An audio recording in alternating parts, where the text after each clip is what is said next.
is lesson 2 of the 4th grader, and this was her writing lesson that we did. Her writing lesson. The video, I didn't even know for a long time there were other kids in the room. So kudos that you had other groups going. I'm thinking you had her in there for a one-on-one lesson by herself. But I was really impressed when I realized there were other kids in the room too. I'm going, okay, wow. Yeah. She struggled a lot with this lesson. I didn't realize that particular student was as low reading wise as she was, but I saw you doing some great modeling for her, pulling things in, and even one of the things that I was going, yeah, way to go, was that going back to, you had to refer back to the text and showing her, what was that? Let me look again, what did it say? And going back to that text to go back to write on your anchor chart, just showing her, I can't remember that either. And hey, I'm gonna go back and look every single time. And you'd write one and come back. What did that next one say? And trying to pull her in to help you refer to it. That was super good modeling, just showing her, you know, hey, this is what you're going to do. You're going to have to go back and look. And lots of times kids think they should be able to remember it, and ours can't remember 5 minutes ago, much less. And I tell my kids that, you know, with me being in school myself, I have to go back and read. Absolutely. You know, and sometimes it's 5 times. Yeah. Because I'm old. So, right. You know. Yeah. So, I mean, it's not, that's a skill that they should know that that's something you have to do. You know, it's not something that's just. I think it becomes one of those things, especially for our kids, that they don't want to have to go back because maybe some other kids didn't have to go back. But I think once they realize, more often than not, people are going back, they don't realize it. And it kind of evens the playing field for them as far as special ed goes. Right. They're not doing anything different than they're doing. They're going back too. Right. Yeah. So I was really impressed with that she got to see that. And a lot of the phrasing was calling attention to it during the lesson, you know, throughout the lesson and throughout every time you went back, you continued, just like that math lesson, to use that terminology that she was going to hear every time. Even if she struggled to figure out what it was, and you could see, we talked about she didn't necessarily understand fact and opinion. And it was a new lesson. It's going to take her a little while, and she was having to, okay, what was that again? No, I didn't hear anything I thought was a fact. Well, these are facts. Now can we go back and see? I don't know if you noticed too that she kept looking at the anchor chart and she kept looking at those words when it was a fact. Right. And comparing, okay, is any of these words in here? You know, I don't know if you noticed that or not. I didn't notice that. She was doing that a lot. Yeah. Opinions are hard. And they know what opinions are, but they don't understand that that's just what you think about. Right. Yeah. Opinions are super hard. Yeah. Again, using that objective every time. This is what I expect from you. This is what we're going to get through today. And throwing it out there that if it goes well and we have time for an exit ticket, that's what we'll do. She had a hard time, I think, ignoring what was on the bottom of the page. And when you were telling her, we're going to do this stuff another time. We're not worrying about that. Yeah. And you could almost see her apprehension of, well, that's a lot. Yeah. Oh, okay. Okay, just that? Okay, Yes. I'm good with that. Yes. You could just kind of see it ease away from her. It's like, okay, that's not so bad. I can do that. Yeah, and I wasn't so worried, per se, that I mean, I didn't want to throw her off, but I just wanted her to have that experience of seeing it, you know.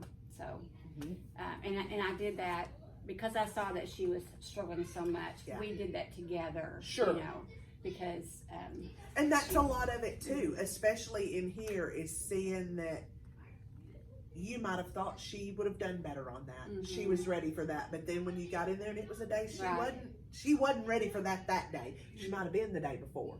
She might have been the next day, but you know, in here it's, okay, we weren't ready for that today. It didn't go like I thought it should. We'll just do it together and get through it, and tomorrow we'll regroup it. And That's every day in one of these classrooms. You've seen that already. It may blow up in your face. They just weren't ready for that that day. Yeah. Yeah. And when she was writing her opinion statement, she would just she was answering the question with like 1 or 2 words, and then she would put a phrase down, but it wasn't she wasn't doing a complete sentence. And so I don't know if you remember me going back and let's fix this. We want to say it in a complete sentence so everybody understands. And helping her get that. That's where I saw her start struggling. It was like she was very dependent on you then to tell her. And that's where I realized, I thought Linnea could do a little more than that on her own. It was like, one of them was like, what would you rather have, a $5 or a toy? And even getting that sentence out of her was a struggle. I mean, she knew what she wanted because she wanted a snack. Yes. I want $5 to buy me a snack, So I said, but we got to put this in a sentence, because it's not clear how you have it down. Right. So. But yeah, I mean, in her head, she knew what her opinion was. Well, and that's kind of backwards in the way that we expect kids to answer a prompt. We expect them to restate the prompt when in conversation, I don't restate what you've said for me to do. Right. I just answer you. And that's, I think, where Linnea was struggling. I know that's what you would pick, and I know why, but we have to tell somebody that didn't know. Right. And that's the part that wasn't even around the lesson. Right. You're just going to hand this to them, and they have to understand what you're. And that didn't make any sense. Yeah. That's not real life. You were talking to me about that. Right. Yeah. Yeah. So I thought it was a great lesson. I thought it went well. I thought she got pieces out of it, and then you had places that you could go from there. So absolutely, thought it was great. Yeah, and I think that it helped too that I had. Different activities, she saw it with, a topic, and then she saw it with sentences, and then she saw it with the writing prompt.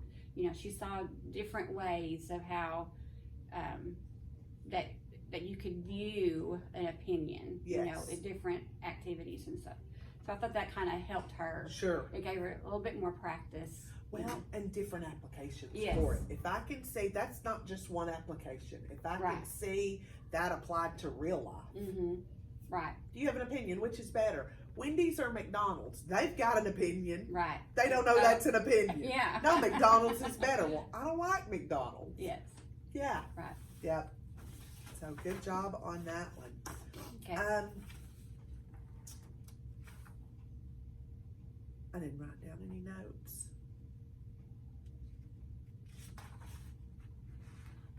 How do you typically do your objective? Because I noticed for the math lesson, it was on a sheet of paper, but then for your writing lesson, it was on the smartboard. So is it just kind of change up how it's according whether I'm going to use my smartboard or not.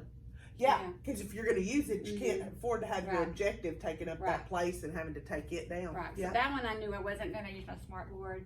So other times I have it written on a piece of paper. I have it on the side for them so they can refer to it, and it really does help kids to stay on track. Okay, so now we're doing this. Yeah. So we see that in visual schedules a lot. That as long as they know, I'm done with that. This is what I'm doing, and okay, something's coming, and we can always say, well, where are we at on your schedule? Okay, that's where we're at. We're getting here, and that just shuts down a ton of stuff. So I'm sure it's a lot of classroom management that they can refer back to. That's what I'm doing. That's what I'm working on. Right. Absolutely. So good job. Okay, thank you so much. You're welcome.